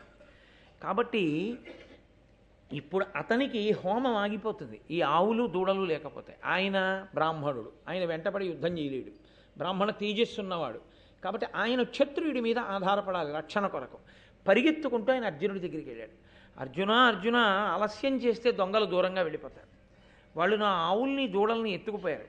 కాబట్టి నువ్వు వెంటనే బాణములను పట్టుకొచ్చి ప్రయోగించి ఆ దొంగల్ని సంహరించి నా ఆవు దూడ నాకు దొరికేటట్టుగా చెయ్యి. ప్రభు అయినటువంటి వాడు దొంగ దొరికి సొత్తు పట్టుకుని పారిపోతూ లొంగనప్పుడు బాణప్రయోగం చేసి చంపైనా సరే వారి సొత్తు వారికి ఇప్పించకపోతే, ఆ అధికారం ఉన్నవాడు, ఎవరు పడితే వాళ్ళు కారు, ఆ అధికారం ఉన్నవాడు అలా చేయకపోతే గర్భస్రావం చేసిన పాపం ఇంకా కొన్ని పాపాలు వాళ్ళ ఖాతాలో వేస్తారు. అందుకని వెళ్ళాలి క్షత్రియుడైనటువంటి అర్జునుడు. అది ఆయన క్షాత్రం, అది ఆయన ధర్మం అవుతుంది అప్పుడు. కాబట్టి వాళ్ళు ఎప్పుడు నిరంతరం ధర్మం గురించి జాగరూకతతో ఉంటారు. తన ధర్మ నిర్వహణ తాను చెయ్యాలి. కాబట్టి గబగబా ఆయుధాల కోసమని వెళ్ళబోయి ఆగిపోయాడు అర్జునుడు. అవి ధర్మరాజు గారు ద్రౌపదీదేవి కలిసి ఏ ఇంట్లో ఉన్నారో ఆ ఇంట్లో ఉంది ఆయుధశాల. ఆయుధాలన్నీ ఆ ఇంట్లో ఉన్న గదిలో ఉన్నాయి. తొందరపడి వెడితే గభాలన ధర్మరాజు గారు ద్రౌపదీదేవితో కలిసి ఎక్కడైనా కనపడితే తను ఆజ్ఞని ఉల్లంఘించినట్టు అవుతుంది, పెట్టుకున్న నియమాన్ని ఉల్లంఘించినట్టు అవుతుంది. 12 నెలలు తీర్థయాత్రకు వెళ్ళిపోవాలి బ్రహ్మచర్యం పాటిస్తూ. కాబట్టి వెళ్లకుండా ఆగాడు. బ్రాహ్మణుడు అన్నాడు, నువ్వు ఇలా తటపటాయిస్తే నా ఆవుల్ని దూడల్ని ఎత్తుకుని వెళ్ళిపోతాడు చాలా దూరం, నాకు ఆవులు దూడలు దొరకవు. బ్రాహ్మణ సొత్తు అపహరింపబడుతుంటే చూస్తూ ఊరుకున్నవాడు క్షత్రియుడు ఎలా అవుతాడు? కాబట్టి తొందరగా పట్టుకురా ఆయుధాలు అన్నాడు. సరే, ముందు బ్రాహ్మణుణ్ణి ఆవుల్ని దూడల్ని కాపాడడం నా కర్తవ్యం, నా ధర్మం, దీనికోసం నేను పరిగెత్తవలసిందే అని ఆయుధశాలలోకి వెళ్ళాడు. ప్రతి కదలిక యందు పరదేవత ఉంటుందని నేను మీతో చెప్పాను కదండి. ధర్మం పట్టుకున్న వాడిని బతికించాలి. ఎప్పుడు బతికించాలి? ఇప్పుడు కాకపోవచ్చేమో. దీని వెనక ఏం చెయ్యాలనుకుందో ఆ తల్లి. ఇక్కడి కదలిక ఎక్కడికి వెళ్ళి పెద్ద పునాది వెయ్యాలో మీకు చూపిస్తాను, ఎందుకు వస్తుందో ఈ వృత్తాంతం నేను. అందుకే విజయ విలాసం చేశారు చామకూర వెంకటకవి తర్వాత వచ్చే ఘట్టం మీద ఏకంగా. బో ఏమి పద్యాలు హుటాహుటిన్ హలాయుదుండహో మహోగ్రుడైతనంతటా నడిప్పుడి విధం బెరింగి వచ్చనో ఘటాఘుటీల నెల్ల త్రోవ గట్టి పట్టబంచనో అంటూ చాలా గొప్ప పద్యాలు ఆ చామకూర వెంకటకవి గారి విజయ విలాసంలో. అటువంటి అర్జునుడు గబగబా ఆయుధశాలలోకి వెళ్ళాడు. ధనస్సు బాణాలు తెచ్చుకున్నాడు. అక్కడే నించునున్నారు ధర్మరాజు గారు, ద్రౌపది. ఆయన ముందు గబగబా అవి తీసుకుని వెళ్ళిపోయాడు. వెళ్ళిపోయి ఆ దొంగల్ని సంహరించి ఆవుల్ని దూడల్ని బ్రాహ్మణుడికి ఇచ్చేసి అన్నగారి దగ్గరికి వచ్చాడు. వచ్చి ఆయన అన్నాడు, అన్నయ్య, నా వల్ల దోషం జరిగింది. నువ్వు ద్రౌపదీదేవితో కలిసి ఉండగా నేను చూశాను. అసలు అలా చూడకూడదు అని కదా మనం పెట్టుకున్న నియమం. కాబట్టి నేను 12 నెలలు తీర్థయాత్రకు వెళ్ళిపోతాను. ధర్మరాజు గారు అన్నాడు, ఒరే, నీకైనా నాకైనా ఎవరికైనా క్షత్రియుడన్న వాడికి పరమధర్మం ఏమిటంటే బ్రాహ్మణుల్ని గోవుల్ని ముందు రక్షించాలి. ఏమంటే పక్షపాతమా? శాంతివాక్యం చెప్పినా గోబ్రాహ్మణేభ్య శుభమస్తు నిత్యం లోకా సమస్తా సుఖినో భవంతు అంటారు. బ్రాహ్మడు ముందు బాగుండాలని ఆశీర్వచనమే, అందరూ బాగుండాలని అనకూడదా? కాదు. ఎందుకంటారో తెలుసా అండి? బ్రాహ్మణుడు ఒక్కడే ఉన్నా వాడు ఏమీ చేయలేడు లోకానికి. మంత్రం వచ్చు, ఏం చేస్తావు? ఏమీ చేయలేడు. ఇప్పుడు రేపు పొద్దున్న ఋత్విక్కులు వస్తారు, ఏం చేస్తారు వాళ్ళు? వాళ్ళు చేయగలిగింది ఏమి ఉండదు ఆవులు లేకపోతే. గోపూజ చెయ్యాలి. అక్కడ అసలు ఆ భూమిని అంతటినీ ఆవు తొక్కాలి. ఆవు పేడ వేస్తే ఆవు పేడతో అదంతా అలకాలి. ఆవు పెరుగు ఉండాలి, ఆవు పాలు ఉండాలి, ఆవు నెయ్యి ఉండాలి. హోమం చెయ్యాలంటే అసలు ఆవే లేదు. ఇంక ఈయనకి మంత్రం వస్తే ఈయన ఏం చేస్తాడు? వచ్చి ఏమీ ఉండదు చేయడానికి. అసలు ముందు గోవు అంటూ ఉంటే ఆ తర్వాత బ్రాహ్మణుడు వచ్చి ఏమైనా చేస్తాడు. గో ఒకటి ఉంది. మీకు నాకు కావలసిన ఉపకారం జరగడానికి మంత్ర సమన్వయం చేసే బ్రాహ్మణుడు లేడు. లోకానికి శాంతి ఎలా వస్తుంది? ఇప్పుడు ఆ బ్రాహ్మణుడు ఉండి తాను కష్టపడి నేర్చుకున్న మంత్రభాగంతో ఈ నేతిలోకి సమిధ వేసి ఈ సమిధ పట్టుకెళ్ళి అగ్నిహోత్రంలో వేస్తే అగ్నిహోత్రుడు దేవతలు సంతోషిస్తే ఆ సంతోషం వల్ల మనందరం సంతోషంగా ఉంటాం. కాబట్టి ఇది బ్రాహ్మణుడు చెయ్యాలి. గోవు ముందుండాలి, బ్రాహ్మణుడు ఉండాలి. వీళ్ళిద్దరూ ఉంటే మిగిలిన లోకం అంతా బాగుంటుంది. కాబట్టి గోబ్రాహ్మణేభ్య శుభమస్తు నిత్యం లోకా సమస్తా సుఖినో భవంతు. అందుకని ముందు గోవు బాగుండాలని చెప్పారు. గోవుకి ఎంత ప్రాధాన్యం ఇచ్చారో చూడండి సనాతన ధర్మంలో. గోవు పరదేవత ఆవిడ. కాబట్టి నువ్వు గోవుని రక్షించడానికి వెళ్ళావు, దాని దూడల్ని రక్షించడానికి వెళ్ళావు, అనుషంగికంగా బ్రాహ్మణుడికి అది అప్పగించడం కోసం వెళ్ళావు. ఇది అసలు వాడు చాలా దోషభూయిష్టమైన జీవనం ఉన్న బ్రాహ్మణుడైనా ఆవులు దూడలు వెళ్ళిపోతున్నాయంటే తెచ్చివ్వాలి క్షత్రియుడు. కాబట్టి నువ్వు తప్పు చేసిందే ఉందిరా తీర్థయాత్రకు వెళ్ళడానికి. నేను ద్రౌపదీదేవి ఉండగా నువ్వు కావాలని రాలేదు, తగినంత కారణం లేకుండా రాలేదు, ఏదో చొరబడిపోయి చూడలేదు. అయినప్పుడు దోషమే ఉంది అందులో. అక్కర్లేదులే తీర్థయాత్ర, ఉండు అన్నాడు. వెంటనే అర్జునుడు అన్నాడు, లేదు. ఎందుకో నారద మహర్షి మన దగ్గరికి వచ్చి ఒక నియమనం చేయించారు మనతోటి. అది ఏ కారణానికైనా కానీ ఎందుకు తప్పు జరిగింది అన్నదానికి ప్రాయశ్చిత్తం చేసుకున్నవాడు, తప్పు జరిగిందని ఒప్పుకున్నవాడు గొప్పవాడు. కానీ తప్పెందుకు జరిగిందో కారణాలు చెప్పి ప్రాయశ్చిత్తం వదిలేసుకుని తప్పెందుకు చెయ్యొచ్చని సమర్థించుకు తిరిగిన వాడు ధర్మాత్ముడు ఎందుకు అవుతాడన్నయ్యా? రేపు పొద్దున లోకం గౌరవిస్తుందా అలాంటి వాడిని? ఏ కారణానికి జరిగినా తప్పు జరిగి తర్వాత ధర్మం జరిగింది. ధర్మాన్ని నిలబెట్టాను కానీ తప్పు మాత్రం చేశాను. కాబట్టి అన్నయ్య నన్ను వెళ్ళిపోని తీర్థయాత్రకి. నేను తీర్థయాత్రకు వెళ్ళినప్పుడు బ్రహ్మచర్యం పాటిస్తాను 12 నెలలు. కాబట్టి నేను వెళితే తీర్థయాత్రకు ఉపయోగం ఏముంది? అక్కడ గంగానది కనపడుతుంది. ఆ గంగానది వైభవం ఏమిటో చెప్పేవాడు ఉండాలా? అక్కడ దేవాలయం కనపడుతుంది. ఆ దేవాలయం గొప్పతనం ఏమిటో చెప్పేవాడు వాడు ఉండాలా? నేను క్షేత్రానికి వెడతాను, క్షేత్రం గొప్పతనం ఏమిటో చెప్పేవాడు వాడు ఉండాలా? లేకపోతే అక్కడ భూమి ఇక్కడ భూమి నీకేం తెలుసని ఉత్తిని అలా చూసేసి వచ్చేస్తావు అంతే. నీ కళ్ళ ఎదురుగుండా ఎంత గొప్పతనం ఉన్నా నీకు దాన్ని గుర్తించడానికి కావలసినటువంటి సమర్థత లోపించి ఉంది. ఇప్పుడు ఆ సమర్థత ఉండాలి అంటే ఆయనతో పాటుగా బ్రాహ్మణులు వెళ్ళాలి. వాళ్ళు వెడితే ఎక్కడ ఏది చెయ్యాలో అది చేయిస్తారు. మహానుభావ అర్జున, ఇక్కడ సువర్ణదానం చెయ్యాలి, చేయిస్తారు. ఇక్కడ హోమం చేసుకోవాలి, చేయిస్తారు. ఇక్కడ నదీ స్నానం చెయ్యాలి, చేయిస్తారు. ఇక్కడ నీ పితృదేవతలను చెప్పి తర్పణలు ఇవ్వాలి, ఇప్పిస్తారు. ఎక్కడ ఏది చెయ్యాలో అది చేయిస్తే దేశకాలముల వలన ప్రయోజనం ఉంటుంది. అది తెలియనప్పుడు వెళ్ళి ఉపయోగం ఏముంటుంది? దానికి అర్థమేమి ఉండదు. వ్యాసుడు దేవీ భాగవతంలో ఒక గొప్ప మాట అంటారు, భ్రమన్ సర్వతీర్థేషు స్నాత్వా స్నాత్వా పునఃపునః నిర్మలం మనో యావత్ తావత్ సర్వం నిరర్ధకం. ఎందుకు వెళ్ళాడో ఆయనకే తెలియదు. ఉత్తినే వెళుతుంటాడు, మునుగుతుంటాడు, కోపడుతుంటాడు, మళ్ళీ ఇల్లు గుర్తు తెచ్చుకుంటుంటాడు, ఇంటికి వచ్చేస్తాడు. ఎక్కడికి వెళ్ళారండి అన్నాడు అనుకోండి, వెళ్ళాను కానండి మీరు అలా అడిగితే హఠాత్తుగా నేను ఏం చెప్తానంటాడు. అక్కడ ఏం చూశారన్నారు అనుకోండి, అది తెలియదు. పోనీ చూశారా అన్నారు అనుకోండి, ఉండండి చెప్తానంటాడు అని వాళ్ళ ఆవిండి పిలుస్తాడు. ఏమైనా చూసామా మనం ఈయన ఇవన్నీ అంటున్నారు అంటాడు. ఆఖరిని ఏమంటాడంటే, ఈ మాట మీరు ఎడితే చెప్పండి మీతో వస్తానంటాడు. కాబట్టి బ్రాహ్మణులతో కలిసి వెళ్ళాడు. వెళ్ళి చక్కగా ఎక్కడ ఏది చెయ్యాలో అది చేశాడు. గంగానదీ తీరమునకు వెళ్ళాడు. వెళ్ళి ఆ గంగమ్మని చూసి, గంగాధర పింగజటా సంగమ మంగళ విశాల చటుల తరంగన్ గంగానది సేవించెను గంగా ద్వారమున విగత కల్మషుడగుచున్. గంగాద్వారం అంటే హరిద్వారం. అక్కడికి వెళ్ళి గంగని చూశాట. గంగ పేరెత్తగానే నన్నయ్య గారికి పడినటువంటి పద్యం చూడండి. అది భక్తి, అది ఋషి యొక్క తత్వం రచనలో. గంగాధర పింగజట సంగమ మంగళ విశాల చటుల తరంగన్.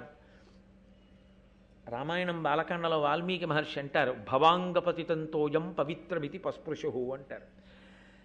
భౌడైనటువంటి పరమశివుని యొక్క తలకి తగిలింది కాబట్టి గంగకంత శక్తి వచ్చింది అన్నారు. అలా గంగాధరుని యొక్క ఎర్రని జటలకి తగిలి కింద పడినటువంటి ఆ గంగని చూసి, అబ్బా గంగ అన్నాడు. అసలు ఏమిటో కానండి, అసలు ఆ గంగ అనేటప్పటికీ కుంభాభిషేకం అయిపోగానే ఒక్కసారి కాశీ వెళ్ళిపోదాం ఏమిటనిపిస్తుంది. అసలు ఆ గంగా మీరు ఆలోచించండి. ఇప్పుడు ఇవాళ సభంతా అయిపోయిన తర్వాత మీ అందరి మీద గంగ చల్లుతారట అన్నారనుకోండి, ఎంత పొంగిపోతారో. ఎన్నో నదులు ఉండొచ్చు, నేను తక్కువ చేసి మాట్లాడటలేదు, కానీ గంగ గంగయే. శంకర భగవత్పాదులంతటి వారు గంగాష్టకమని గంగ మీద అష్టకం చేశారు. బహుశా నాకు తెలుసున్నంత వరకు, నేను చూసినంత వరకు ఏ నదికి కూడా ప్రతిరోజు కొన్ని వందల సంవత్సరాల నుంచి ప్రతిరోజు సాయంకాలం దేవాలయంలో కూడా అంత పూజ జరుగుతుందో జరగదో, కానీ అంత గొప్ప పూజ జరిగి అంత పెద్ద ఎత్తున నీరాజనాలు ఎత్తి దానికోసం పెద్ద శిక్షణ చేయించి శరీరాలు కండలు తిరిగిన వాళ్ళు ఒక 25 మందో ఎంతమందో నిలబడి ఒకేలా తిప్పుతూ, ఏదో సన్యాసి దండ విన్యాసం చేసినట్టు ఆ హారతులు తిప్పుతూ ఎదురుగుండా వెడుతున్నటువంటి నదికి హారతులు ఎత్తుతుంటే కొన్ని వందల మంది పడవలలో అటు కూర్చుని ఆ గంగ హారతి, గంగ పాటలు, భజన చేస్తూ పొంగిపోయి గంగా స్నానం చేశామని గంగ నీళ్లు పట్టుకొచ్చి ఇంకోళ్ళకి ఇస్తే ఎంత ఉపకారం చేశారండి అని డబ్బా ఇంట్లో పెట్టుకుని, ఎందుకైనా మంచిది గంగ చల్లుకుంటే మంచిదేమో అని అనిపించినప్పుడు డబ్బా బదలగొట్టి గంగ చల్లుకుంటారు. అలాంటి నది నాకు తెలిసి ఈ భూమండలం మొత్తం మీద ఇంకొక నది లేదు. అటువంటి గంగ పుట్టిన దేశంలో పుట్టడమే అదృష్టం. అందుకే ఆ గంగ పేరెత్తేటప్పటికే నన్నయ్య గారు కూడా అదే మాట అంటారు, గంగాధర పింగజట సంగమ మంగళ విశాల చటుల తరంగన్. ఆ తరంగములతో కూడినటువంటి ఆ గంగాని సేవించట్టయిన. అంతేకాని ఆ గంగానది కనపడిందని అక్కడి నుంచి వెళ్ళి ఆటలాడడం, అందులో దూకడం కాదు. గంగని సేవించాడు అంటే అంత పవిత్ర భావనతో స్నానం చేశాడు. స్నానం చేసి ఆయన ఆ గంగ ఒడ్డునే కూర్చుని హోమం చేసుకుంటున్నాడు. వాళ్ళు చెప్పారు, ఇది పరమ పవిత్రమైన ప్రదేశమయ్యా, ఇక్కడ కూర్చుని హోమం చెయ్యి, దేవతలు సంతోషిస్తారు. హోమగుండం పెట్టుకున్నాడు, కూర్చున్నాడు. చక్కగా బ్రాహ్మణులు మంత్రం చెప్తున్నారు, ఆయన స్వయంగా వేదం చదువుకున్నాడు, అందులోకి హోమంలోకి హవిస్సులు ఇస్తున్నాడు. అంతలో వచ్చింది ఒక ఆవిడ. ఆవిడ నాగకన్య. ఆవిడ పేరు ఉలూచి. ఆ ఉలూచి ఐరావత వంశం. మీకు నేను మొట్టమొదట్లో ఆ జనమేజయ సర్పయాగ సమయంలో ఉదంకుడు వెళ్ళి ప్రార్థన చేసినటువంటి సర్పజాతులలో ఆ జాతి ఒకటి. వాళ్ళు స్వేచ్ఛగా 3 లోకములలో తిరుగుతారు. అలా తిరగగలిగినటువంటి ఐరావత వంశంలో కౌరవ్యుడు అనబడేటటువంటి ఒక నాగరాజు యొక్క కుమార్తె ఆమె, ఆ ఉలూచి. ఆ నాగకన్యక మనుష్య రూపాన్ని ధరించి వచ్చి గంగా తీరంలో అర్జునుడిని చూసింది. ఆవిడ ఎంత శక్తివంతురాలో తెలుసా అండి. ఆవిడ ఉత్తర క్షణంలో అర్జునుడు హోమం చేస్తున్న హోమగుండాన్ని కలిపి మాయం చేసి ఇద్దరినీ కలిపి తన మేడలోకి తీసుకెళ్ళిపోయింది. ఆయన ఇలా స్వాహ అని చూసేటప్పటికి మేడలో ఉన్నాడు. కానీ గొప్పతనం ఏమిటో తెలుసా అండి? పక్కన నిలబడి ఉలూచి చూస్తోంది. ఈయన ఏమిట్రా గంగ ఒడ్డున కాశీలో హోమం చేస్తున్నవాడిని ఇంత మేడలోకి వచ్చాను ఏమిటని ఇలా తల తిప్పాడు. ఉలూచి తనని తాగేస్తున్నట్లు చూస్తోంది. ఆయన ఒక నవ్వు నవ్వాడంతే. ఆయన లేవలేదు హోమం దగ్గర నుంచి. ఆయన హోమం పూర్తి చేశాడు. అది వాళ్ళ ధర్మం. ఇటు ఈ మేడేమిటి, అల్లరేమిటి, తీసుకురావడం ఏమిటి, నువ్వెవరు, ఈ ప్రశ్న వేయలేదు హోమాన్ని ఆపి. ఆయన హోమాన్ని ముందు పూర్తి చేశాడు. భారతం చదువుకున్న వాడిలో ఒక మార్పు రావాలి. మనము చేస్తాం సత్యనారాయణ వ్రతం.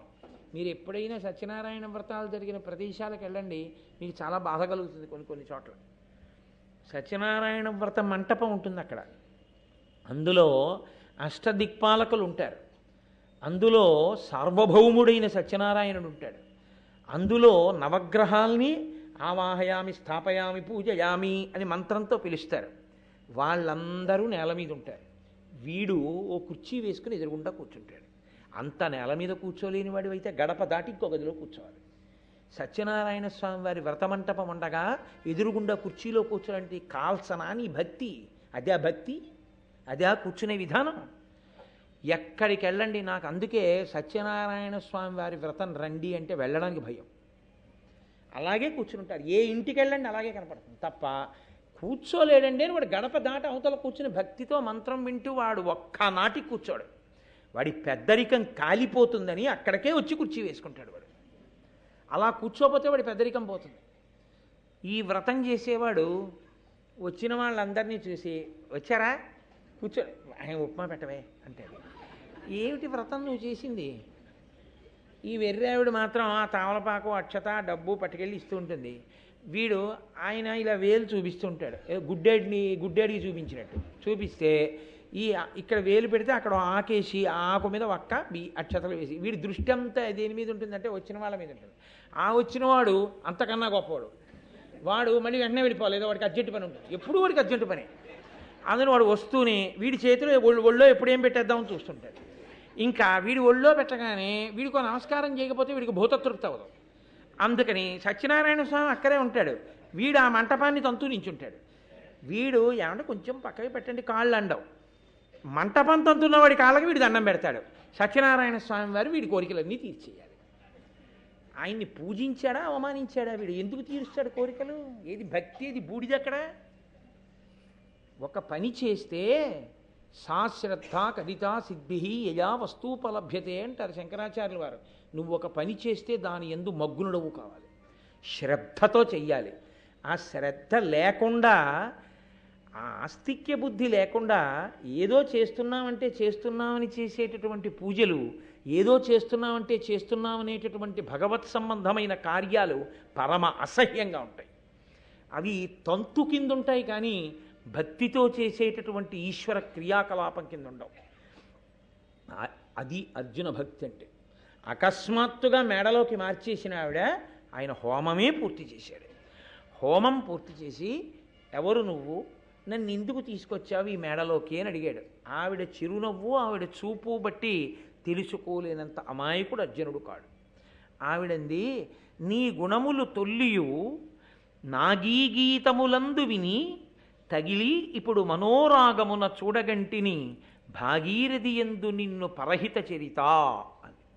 అర్జున అని పిలవలేదాడు. ఉలూచి ఒక పెద్ద మెరుపు మహాభారతంలో. ఉలూచి లేకపోతే అసలు బహుశः ఏమి పరమయదార్థం అర్జునుడు నరకానికి వెళ్ళిపోతాడు. ఉలూచిని పెళ్లి చేసుకున్నాడు కాబట్టే అర్జునుడు నరకానికి వెళ్ళలేదు. ఆవిడ అంతటి శక్తివంతురాలు, అంతటి గొప్ప తల్లి. ఎందుకు అలా జరిగింది అన్నది నేను మీకు ఎదర చూపిస్తాను, ఒక ఘట్టంలో కలిపి చెప్తాను. అది ఇందులోది కాదు కానీ అశ్వమేధ పర్వంలోది. అశ్వమేధ పర్వం అంటే ఇంచుమించుగా చిట్ట చివరికి వెళ్ళిపోతే భారతంలో వస్తుంది.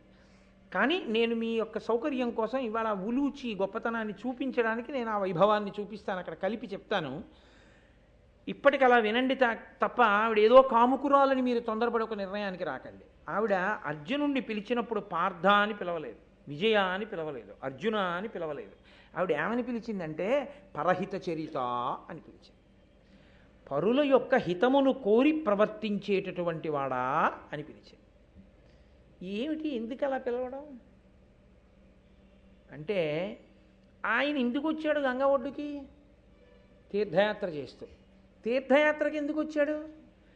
అన్నగారు ద్రౌపది కలిసి ఉండగా చూడటం వల్ల. అన్నగారు ద్రౌపది కలిసి ఉన్నారు, వెళ్ళవద్దని ఆగినవాడు మళ్ళీ లోపలికి ఎందుకు వెళ్ళాడు? బ్రాహ్మణుడికి గోవులు పోయాయని. బ్రాహ్మణుడి గోవులు తెచ్చి ఇవ్వడంలో గబుక్కుని లోపలికెడితే ద్రౌపదీదేవితో అన్నయ్య గారు కనిపిస్తే తీర్థయాత్రకు వెళ్ళిపోవడానికి సిద్ధపడ్డాడు. 12 నెలలు బ్రహ్మచర్యం చేసి తీర్థయాత్ర చేయడానికి ఎందుకు సిద్ధపడ్డాడు? పేరూరు తెలియని ఒక బ్రాహ్మణుడి గోవులు తెచ్చివ్వడం కోసం. ఇంతకన్నా పరహిత చరితుడెవరు? ఇతరుల యొక్క మేలు గురించి ప్రయత్నించేవాడెవరు? అంటే ఉలూచి ఎంత అవగాహన కలిగి మాట్లాడుతోంది. ఏదో యథాలాపంగా ఓ అర్జున ఓ విజయ అనకూడదా? ఆ పద్యంలో ఆవిడ అర్జునుణ్ణి అలా సంబోధించింది. ఓ పరహిత చరిత, నీవు నీ గుణములు తొల్లియు నాగీగీతములందు విని. నాగులు ఆ నాగలోకంలో ఉండేటటువంటి పాముల రూపంలో ఉండేటటువంటి వాళ్ళు ఎప్పుడూ నీ యొక్క గుణములను గురించి నీ వైభవం గురించి పాటలు పాడుతూ ఉంటారు. అవి విని నా మనసు నీ యందు లగ్నమైంది. అందుకని నిన్ను చూడాలి చూడాలి చూడాలనుకున్నాను. భాగీరథీ నది ఒడ్డున, గంగానది ఒడ్డున నువ్వు హోమం చేస్తూ కూర్చుని కనపడ్డావు. నిన్ను చూడగానే నా మనసు నీ యందు అనురక్తమైంది. కాబట్టి నిన్ను నా మేడకి తెచ్చేసుకున్నాను. నేను నిన్ను కోరేది ఏమిటో తెలుసా? నేను నీ వలన సంగమ సుఖాన్ని అపేక్షిస్తున్నాను. కాబట్టి నువ్వు నాకు అటువంటి కృప ఇవ్వవలసినది అని అడిగింది. ఆయన అన్నాడు, ఎప్పుడూ ధర్మమేనండి వాళ్ళ తాపత్రయం అంతా, ఎప్పుడూ ధర్మమే వాళ్ళకి. అర్జునుడు అన్నాడు, 12 మాసిక వ్రతము సలుపుదు తరుణి మా ఎన్న ఆదేశమున చేసి సర్వతీర్థములాడుచు బ్రహ్మవాదుల సంగతి బ్రహ్మచర్య సువ్రతుడనయ్యుండి నీదు మనోరథమిట్లు సలుపంగా నేర్తునేనిప్పుడు. నేను మా అన్నగారు ఆజ్ఞాపించితే వచ్చాను ఇలా తీర్థయాత్రల కోసమని. మరి వాళ్ళ అన్నగారికి ముందు చెప్పాడు, వద్దన్నారు, వెడతానన్నాడు. సరే వెళ్ళు అన్నాడు కదా ఆయన. అందుకని తీర్థముల యందు స్నానం చేయడానికి వచ్చాను, బ్రహ్మవాదులతో కలిసి వచ్చాను. బ్రహ్మచర్య వ్రతంలో ఉన్నాను. ఈ 12 నెలలు నేను బ్రహ్మచర్య వ్రతంలో ఉంటాను. అటువంటి వ్రతంలో ఉన్నవాణ్ణి నేను ఎలా నీకు సంగమ సుఖాన్ని ఇవ్వగలను? అది కుదరదు కదా, నేను ఈ వ్రతంలో ఉన్నాను కదా. ఆవిడ అంతకన్నా పెద్ద ధర్మ సూక్ష్మం ఒకటి చెప్పింది. అన్ని ధర్మములలోకి సర్వోత్కృష్టమైన ధర్మం ఏదో తెలుసా అర్జున? నీకు తెలియనిది కాదు, ప్రాణిని రక్షించటమే. నువ్వు నాతో సంగమించకపోతే మన్మథజ్వరము చేత నా శరీరం పడిపోతుంది, నేను చనిపోతాను. అప్పుడు ప్రాణిహింస చేసిన పాపం నీ ఖాతాలో పడదా? కాబట్టి ఒక ప్రాణిని రక్షించడానికి నువ్వు నాతో సంగమిస్తే దీనివలన నీ బ్రహ్మచర్య వ్రతమునకు దోషము రాదు. ఆయన అంగీకరించాడు. అంగీకరించి ఆ రాత్రి ఆ మేడలో ఆమెతో కలిసి ఉండి మరునాడు ఉదయం బయలుదేరి కాశీపట్టణానికి దింపేసింది ఆవిడ. ఒక్క రాత్రి ఆమెతో ఉన్నందుకు గాను ఆమెకి సత్యగర్భమునందు ఒక కుమారుడు జన్మించాడు. ఆయన పేరు ఇరావంతుడు. ఆ ఇరావంతుడు అన్న కొడుకు ఒక్కడు పుట్టగానే ఆవిడ హిడింబలాగే సంతృప్తి పడిపోయింది. నేను అర్జునుడి భార్యని, నేను అర్జునుని వలన కుమారుని కన్నాను, పొంగిపోయిందంతే. ఉలూచి చాలా పెద్ద మెరుపు అంతే. ఇక మళ్ళీ ఉలూచి కనపడదు. ఎక్కడ కనపడుతుందంటే ఇక్కడ విడిచిపెట్టిన ఉలూచి మొట్టమొదట ఆది పర్వంలో వచ్చింది, మళ్ళీ అశ్వమేధ పర్వంలో కనపడుతుంది. ఈ మధ్యలో ఎక్కడా కనపడదు. కానీ ఆవిడ అశ్వమేధ పర్వంలో కనబడ్డ తర్వాత పరదేవత ఎందుకు ఇక్కడ కలిపిందో మనకు అర్థమవుతుంది. ఆవిడ ఎందుకంత కామ ప్రచోదనం చేసిందో అర్థమవుతుంది. సరే, నేను ఎదర ఒక ప్రత్యేకమైన ఘట్టంలో దీన్ని కలుపుతాను, అక్కడ ఆ సమన్వయం అవుతుంది. కాబట్టి ఆ తరువాత ఆయన గంగానది దగ్గర నుంచి బయలుదేరాడు, నైమిషారణ్యానికి వెళ్ళాడు, అక్కడ జగన్నాథుణ్ణి సేవించాడు. అక్కడి నుంచి తూర్పు సముద్ర తీరంలో ఉన్నటువంటి పూరి జగన్నాథస్వామి వారిని సేవించాడు. అప్పటికి పూరి అన్న పేరుతో లేదు, తూర్పు సముద్ర తీరమునందున్న జగన్నాథ క్షేత్రము, దాన్ని చూశాడు. మహేంద్ర పర్వతానికి వెళ్ళాడు. దక్షిణ భారతదేశం వైపుకు వెడుతూ ఇదిగో మన ప్రాంతానికి వచ్చాడు అర్జునుడు. వచ్చి నన్నయ్య గారు స్వయంగా రాసిన మాటలండి. దక్షిణ గంగనా దద్దయు నొప్పిన గోదావరియు జగదాది అయిన భీమేశ్వరంబును బెడగగుచున్న శ్రీపర్వతంబును చూచి ఉర్విలోన అనఘమై శిష్టాగ్రహార భూయిష్టమై ధరణీ సురోత్తమాధర విధాన పుంజ సమృద్ధమై పొలుచు వేంగీదేశ విభవంబు చూచుచూ విభుడు దక్షిణాంబురాశి తీరంబున కరిగి దురితహారి అయిన కావేరీ మహాసముద్ర సంగమంబున భూసురేశ్వరులకు అభిమతార్థ దానంబు చేసి కృతార్థుడగుచు. ఆ అర్జునుడు అక్కడి నుంచి బయలుదేరి గోదావరి నదిలో స్నానం చేయడానికి వచ్చాడు. ఇక్కడ గోదావరి నదిలో స్నానం చేసి దక్షిణ గంగా అని పేరు. ఆ గోదావరిలో స్నానం చేసి ఈ జగత్తుకంతటికి మొట్టమొదటిదా అన్నంత వైభవాన్ని పొందినటువంటి భీమేశ్వర క్షేత్రాన్ని చూశాడు. భీమేశ్వర క్షేత్రాన్ని చూసి అక్కడ నుంచి శ్రీపర్వతం శ్రీశైలం వెళ్ళి మల్లికార్జున లింగాన్ని సేవించాడు. అక్కడ నుంచి ఉర్విలో ఈ భూమిలో ఉండేటటువంటి విశిష్టమైన అగ్రహారములు దేవాలయములు మొదలైనవన్నీ చూస్తూ పుణ్య సమృద్ధమైనటువంటి వేంగీ దేశమునకు వెళ్ళాడు. అక్కడ నుంచి దక్షిణ తీరానికి వెళ్ళి కావేరీ సముద్రము రెండూ కలిసేటటువంటి సంగమ స్థానం దగ్గరికి వెళ్ళాడు. అక్కడ స్నానం చేసి బ్రాహ్మణులకు విశేషమైనటువంటి దానములు చేసి కృతార్థుడనయ్యాను అని అనుకున్నాడు. 12 నెలలు పూర్తయిపోయి 13వ నెల వచ్చేసింది. అంటే ఆయన పట్టవలసినటువంటి బ్రహ్మచర్య వ్రత దినములు పూర్తయిపోయాయి.